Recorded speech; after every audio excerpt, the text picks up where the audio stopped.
Welcome back to Celebrity Radio. It's Alex Belfield talking to some of the world's biggest stars and some of my favourite people. And we've ticked both boxes today. We've got a lady who is a star, the epitome of a star. She's got an amazing voice, she's got an amazing life, and a brand new album called Celebration.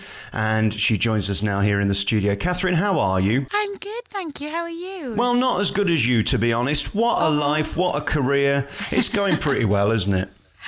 Oh, well, thank you. I'm feeling like I am loving life at the moment. You know, family's amazing, touch wood. So that's everything, isn't it? So I'm really enjoying that. And as I've said before, what it is to be delicious and to have it all. I mean, God's been kind, hasn't he? Thank you.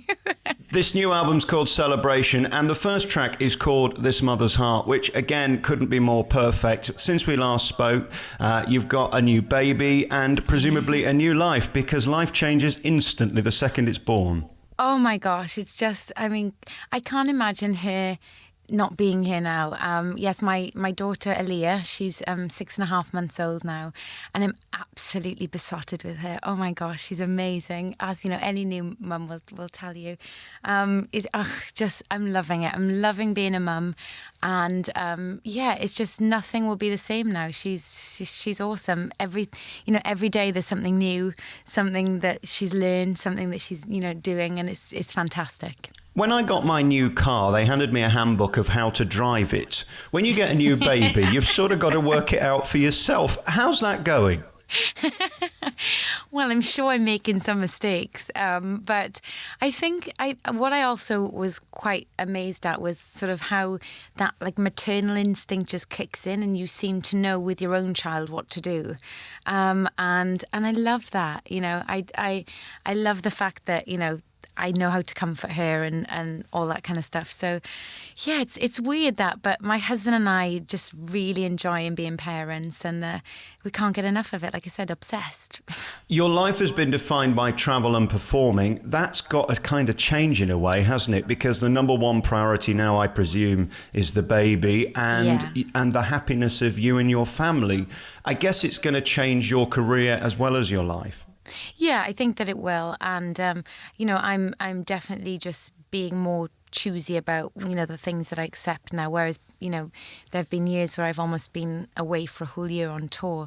Now it's like looking at the stuff where I can take her with me, or where I'm not going to be away for more than a day or two, so that we can. I just want to hang out with her the whole time. I want to be around with her, but I was surprised by how my attitude to work changed, in that I always thought that I would have a baby and think, right, I'm going to take a few years off and I'm going to focus all my energy and not think about singing. And then I think when you have your own daughter, you think about your mum, and my mum was an amazing role model. My mum, she was actually the breadwinner. My dad was the house husband, and she instilled a really good work ethic in my sister and I, and showed us that no matter what, we could go out and be independent, and as long as we were dedicated. And I think having a daughter now, I sort of want to be a role model to her. I want to show her that I'm passionate about something, that I'm dedicated, that I go to work and I work hard. And so it's important that I sort of find that balance, so I can show her those things, but also spend as much time with her as possible. Do you ever think about the fact it's a bit strange that her mum is going to be Katherine Jenkins, the star who wears the fancy frocks and goes on Ant and Dec and sells out the Royal Albert Hall? It's a bit peculiar, isn't it, when she'll be stood in the wings? You know what? I really hope that she doesn't even know about that for a really long time, because she should just be absolutely a normal baby, and I'm a normal mum, and trust me, she's gonna vomit on me like everybody else. When you wake up in the morning now, is there any point putting the slap on and the nice clothes? Are we at the stage still where we think, oh, it's not worth it, I'll just wear a pair of trainers and or flip-flops or something? I do have those moments. Yeah. I think that happens, isn't it? Because you don't have the time anymore. So it sort of gets to lunchtime and you think, oh my gosh, how have I not got around to doing that yet? I do have one request though. When you come to Nottingham in December, don't come on in a shell suit. We're going to be disappointed. We don't want that. I'll try to at least wash my hair. Please, and do your nails, something like that. You are back on the road. May the 6th, you'll be in Sunderland, and then Paul and Birmingham, London Royal Albert Hall on the 18th of June. A silly question, but has the voice changed? I guess the words to the songs have changed. I interviewed Russell Watson after he had his second brain tumour, and he said everything meant more. And I think when you have these sort of seminal moments in your life, it does change the way you see the world. Has it brought sort of these songs to life? When we look at track 1 on this album, I mean, it is about the story of your life currently. Yes, I think that, you have a child and, everything is different. How you watch the news, how you, hear stories of, people going through different things. It affects you in a different way. But the first song, This Mother's Heart, we actually wrote that thinking about Her Majesty the Queen, and thinking of her as a mother, grandmother, great grandmother, mother to the nation. That was the sort of idea of the song, and creating an anthemic, sort of strong song that summed her up. But of course, me being a new mum, that's got a double meaning, and I definitely couldn't have sung this song last year with the same emotion. I took Aaliyah into the studio with me and, as the inspiration, so I sang it to her, and I couldn't get to the end without crying every time. I'm just an absolutely emotional wreck now. So it definitely is a song that, and I look for music like that I can, really relate to emotionally, and that is the song that sort of is exactly how I'm feeling at the moment. As we talk this week, it's going to be the Queen's 90th birthday. I don't think there's ever been a greater role model anywhere in the world. That woman turns up on time, has a smile on her face, and has done it her entire life. What an inspiration. Absolutely. I feel exactly the same. I come from a family of, of royal fans, anyway. But I think that she's just absolutely incredible. So much energy. If I had half that energy, goodness me. But, with such a great work ethic, always so elegant and poised, and always has something interesting to say. I feel she's always so informed when she meets so many people, and has a great sense of humour, and sometimes that doesn't come across, but whenever I've met her, she's been very funny. Well, I did a gig with her listen to me. Listen to you. I introduced her in front of about 50,000 in Leicester, and I thought, can you imagine waking up as the Queen on a Tuesday morning when it's raining and finding yourself in Leicester having to grip and grin and shake on? And she did it with such grace, and I thought, my God, there's a star. Because we hear people moaning about having to play the Skegness Embassy Centre or whatever. You think this woman's got to turn out 300 times a year and look at the public and appear to be interested. It's amazing, that sort of tenacity, isn't it?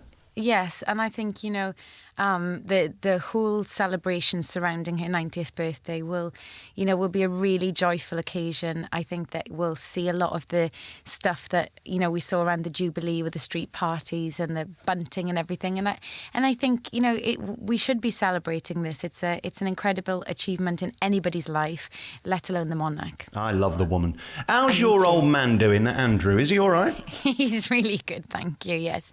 He's been a good husband and a good father.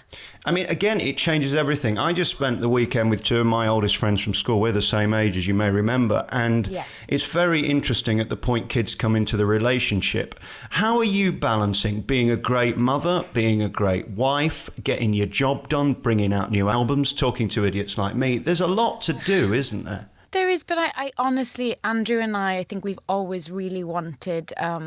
We've always wanted our own family, because we come from very close families. I think as well we're fortunate in that we're both artists, and we both, therefore, we're not going to, a sort of a set office job. We're both very hands-on and around to support each other, as well as to be hands-on parents.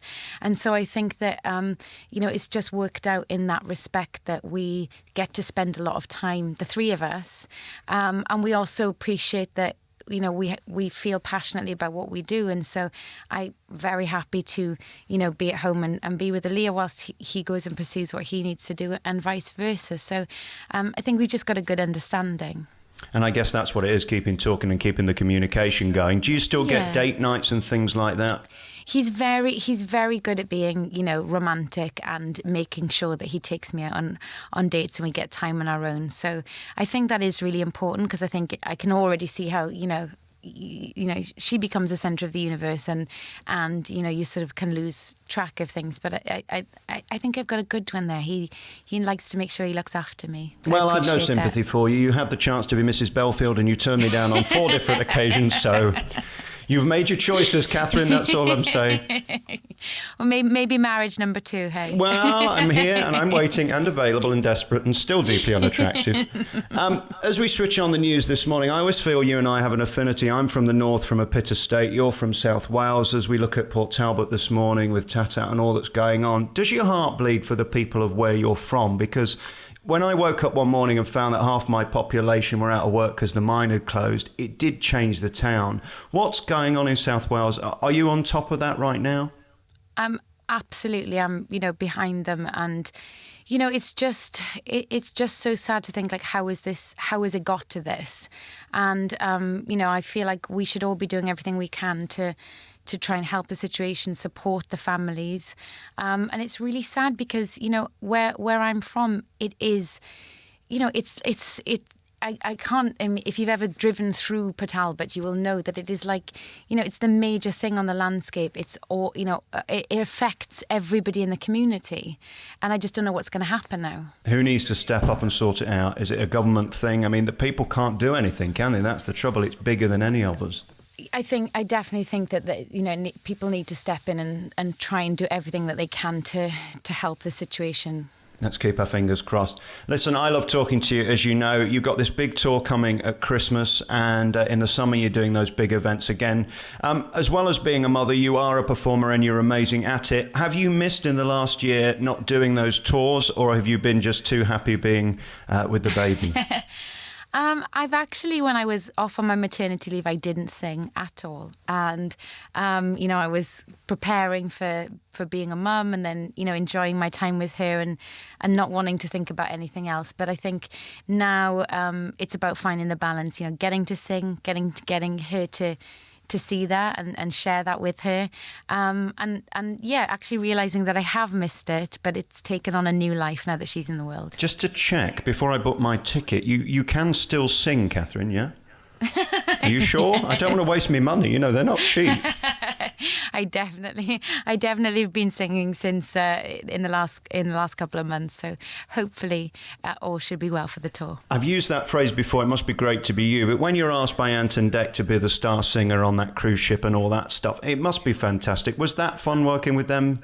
Oh, it was so fun. I think that show in itself was quite a big task to do a live show from a cruise ship in the middle of Barcelona, and they're brilliant. They're so much fun. I really enjoyed it, and so it's nice to get asked to do those things that aren't the norm for me in my performance schedule, but were just a really good laugh. I couldn't believe how brilliant that production was, and there were so many things to go wrong, sound and lights and all that, and it was perfect. And I think the reason they pick you is you're one of us. You've always been an amazing talent. We know that, but you've kept your feet on the ground, and we're so happy for you. I hope you know that. You've seen the reaction, I presume, on Twitter over the baby and Andrew and all that stuff.